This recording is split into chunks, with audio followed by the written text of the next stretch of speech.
근데 일단 요거 오프닝이 뭐냐면 최태원 네. 대통령의 일머리는 뭐냐면 네. 남이 같이 일하게 만들어. 최태원 SK 회장이 언론개혁에 앞장서고 있어요. 보세요. 최태원 회장. 뉴시스. 최태원 대한상이 주관 행사 잠정 중단, 임원진 전원 재신임 절차. 이게 지난번에 무슨 말이지? 대한상의에서 이 부자들이 세금 폭탄 때문에 2,400명 떠났다. 라는 말도 안 되는 거짓- 가짜 정보를 네네. 대한상의에서 언론에 릴리즈 해가지고 예. 쫙 보도가 나왔다고. 그러니까 네. 이재명 대통령의 SNS로 그게 가짜 뉴스입니다. 라고 지적하니까 김정관 산자부 장관, 산업부 장관이 또 언론 개혁을 해요. 그래서 산자부 장관이 딱 나서가지고 감사하고 있거든 지금. 그러니까 최태원 회장이 대한상의 회장이잖아. 지금 나 너희들 주관하는 행사에 내가 지금 참여할 기분도 아니야. 이 새끼들 말이야. 어? 왜 사고 쳤어? 전원 임원진 전원 재신임한다. 이게 대통령이 지금 하고 있는 일이에요. 그래서 제가 지난 시간에 한마디 했어. 예. 대통령이 외롭다. 대통령이 치고 나가면 옆에서 김정관처럼 야 니네 그랬어? 다 경제 6단체장 불렀대는 거 아니야? 산자부 장관이. 김정관 장관 잘하셨네. 너무 잘해. 딱 그러면서 니네 이거 박사. 감사 들어갈 거야. 딱 그러니까 최태원이 깨갱 해가지고 야 대한상이 너희랑 당분간 안 놀래. 빨리 너 재신임. 자 이러면 그 다음에 누가 나서야 돼요? 언론 주무 부처장이 누구야? 문체부 장관이 나서야지. 예. 그래갖고 오히려 김정관보다 한 발 더 나가야지. 만약에 우리 김상욱 의원님이 문체부 장관이었어. 벌써 터졌죠. 난리 났어 지금. 어? 그랬더니 예. 문체부에서 저희 방송을 일일이 다 모니터를 시작했대요. 야 큰일 났다. 야, 문체부 이거 빨리 움직여야겠구나. 고발 뉴스가 자꾸 고발하네.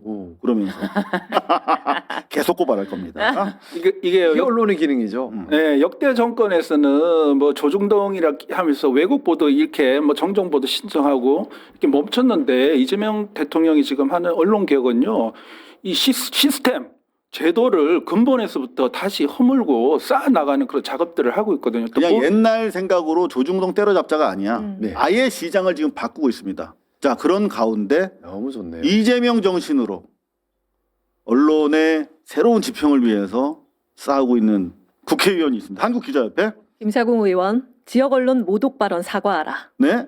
경남 울산기협, 언론노조 지신노협, 부산 울산 경남협 공동 성명. 도대체 뭐라고 얘기했길래 지금 언론들이 때를 지어서 지금 뭐 항의를 하고 있어요? 예, 정치적 자살 행위를 하고 있습니다. 아니 지금 뭔가 좀 하셨어. 뭐 무슨 발언하신 거예요? 사실 정치인들이 언론과 척지는 걸 너무 무서워합니다. 특히나 선거를 앞둔 정치인들은 어떻게든 언론과 잘 지내려고 하죠. 근데 저도 지방선거 나가야 되는데 큰일 났네. 근데 저는 좀 근원적인 문제를 제기하고 싶은 겁니다. 저는 언론인들에게 너무나 감사한 마음을 가지고 있어요. 12월 3일 밤에 네. 제가 살 수 있었던 것은 시민들이 경고를 막아주시고 또 언론들이 용감하게 그걸 다 보도해 주셨기 때문입니다. 제가 지금 자 살아있는 일단은 지금 덕분이에요. 하도 집단적으로 기자 단체에서 공격을 하니까 일단 앞으로 좀 까는 말씀이 길어질 까는 것 같아서 예. 일단 문제 발언이 뭔가를 제가 정리해 드립니다. 매불쇼 1월 7일 가서 네. 자 TK, PK 쪽은 내란당이 지역 언론을 죄송합니다. 저 의원님께서는 국민의힘이라고 했습니다. 다시 할게요. 제가 네. 안 까볼게요. TK, PK 쪽은 국민의힘이 지역 언론을 완벽하게 장악하고 있다. 지역의 신문사들이 자생력이 있을까?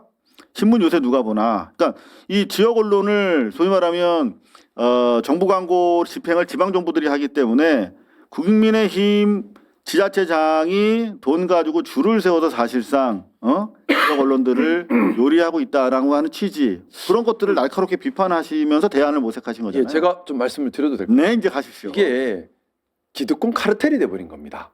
요점만 말씀드리면 기득권 카르텔이 됐는데 어떻게 카르텔이 됐냐 하면 지방 권력자들이 언론이 자기를 감시하는 게 무섭죠. 그러다 보니까 언론을 종속화시키려는 시도를 합니다. 그걸 어떻게 종속화시키려고 하냐면 지역 신문사들이나 이런 자생력이 사실은 충분치 않아요. 하지만 지역신문 필요합니다. 근데 자생력이 그렇죠. 약해요. 네. 그래서 어떻게 돼 있냐면 지역신문 발전기금 지원 또는 이제 각 지방자치단체 홍보비 지원 또는 행사 대행 이런 걸로 자금 지원을 합니다. 그런데 여기에 공정한 기준, 평가 기준 또 기준에 그 어떤 언론사에게 얼마를 줬을 때 그 내역 공개 이런 부분들이 충분히 안 되다 보니까 말 그대로 단체장 마음대로 할 수 있는 거예요. 자, 그럼 어떻게 되겠죠?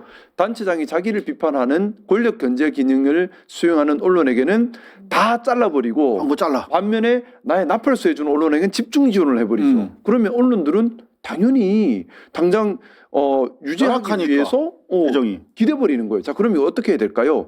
일단 뭐 재정을 확대해야 되는데 그냥 재정 확대하면 우리 국민들이 동의할까요? 지금도 똑바로 안 하는데 세금이니까. 아니죠. 자, 네. 그럼 어떻게 되냐? 먼저 공정한 집행 기준. 그래서 지방자치단체장들 또는 권력자들이 함부로 언론을 길들이지 못하게 만드는 보호 장치가 필요한 겁니다. 결국 그게 기자들을 위한 거잖아. 맞죠. 저는 그래서 두 가지 측면에서 들어가고 있는 거예요. 뭐냐면 하나는 언론사가 기자를 함부로 못해야 돼요. 기자를 보호해야 합니다. 이게 1번. 또 하나는 언론사가 권력자에 종속되지 않게 해줘야 돼요. 그래서 역으로 반대인 거죠. 평가 기준을 공정하게 만들고 이걸 공개적으로 하고 정확하게 평가해서 예를 들어 우리 동네의 구청장이 잘못해요. 그러면 그 동네의 지역 신문사가 이 잘못된 구청장을 열심히 비판을 해요. 그럼 플러스 점수를 줘서 지원금을 받도록 해야죠. 오히려. 근데 지금은 반대죠.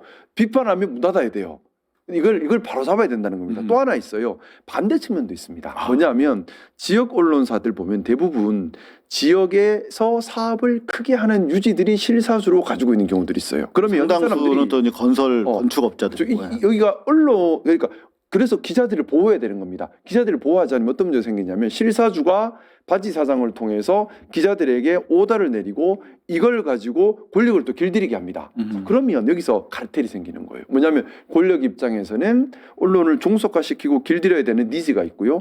또 실사주 입장에서는 권력을 종속화시켜야 될 니즈가 있어요. 그럼 둘이 만나버리면 어떻게 되죠? 단단한 카르텔이 생기는 겁니다. 그러면서 제대로 된 사실관계 보도 또는 제대로 된 권력 견제 기능을 하지 못하는 구조적 문제가 생길 수 있습니다. 자, 제가 얘기하는 모든 언론사가 그렇다는 건 아니에요. 자꾸 그걸로 고소한다 그래가지고 모든 언론사가 그런 것이 아니라 일부 언론사가 그럴 수 있다라는 거예요. 자, 근데 어느 정도 일부인지는 우리 국민들께서 판단하시고 느끼는 바로 뭐 보면 될 것 같습니다. 그래서 저는 이 구조적 틀을 비판이 아니라 구조적으로 바꿔야 된다는 겁니다. 그래서 어떻게 해요? 제가 며칠 전에 간담회를 열었습니다. 배움. 예.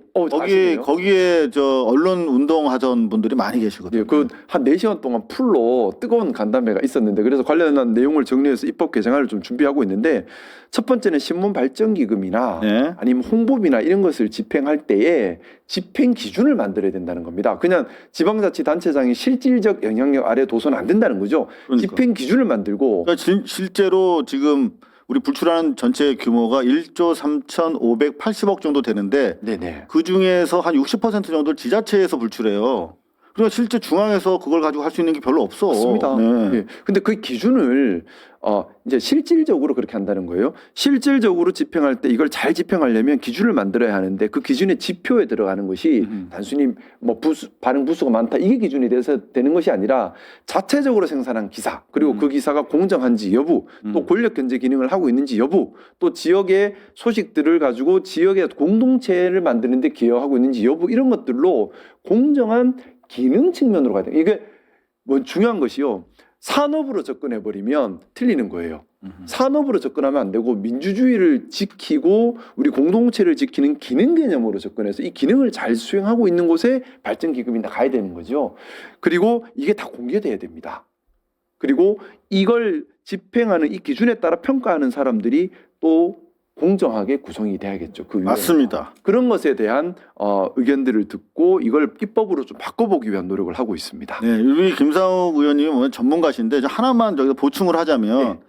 시장 개념으로 가면은 안 되죠 일방적으로. 네네. 이거는 사실상 이제 공공재에 준하는 부분이 공공재입니다. 있으니까. 네네. 그런데 동시에 지금 대통령이 추구하는 미디어의 효율적 지원이라고 하는 측면에서 보면 지금 뭐 실제 매체 영향력이라든가 효용성은 요거밖에 안 되는데 힘이 세다는 이유로 막 이만큼 줘. 그런 거는 안 된다는 측면에서 지금 하나만 더 보여드리면 요거 같이 우리가 좀 얘기를 해야 될 것 같아요.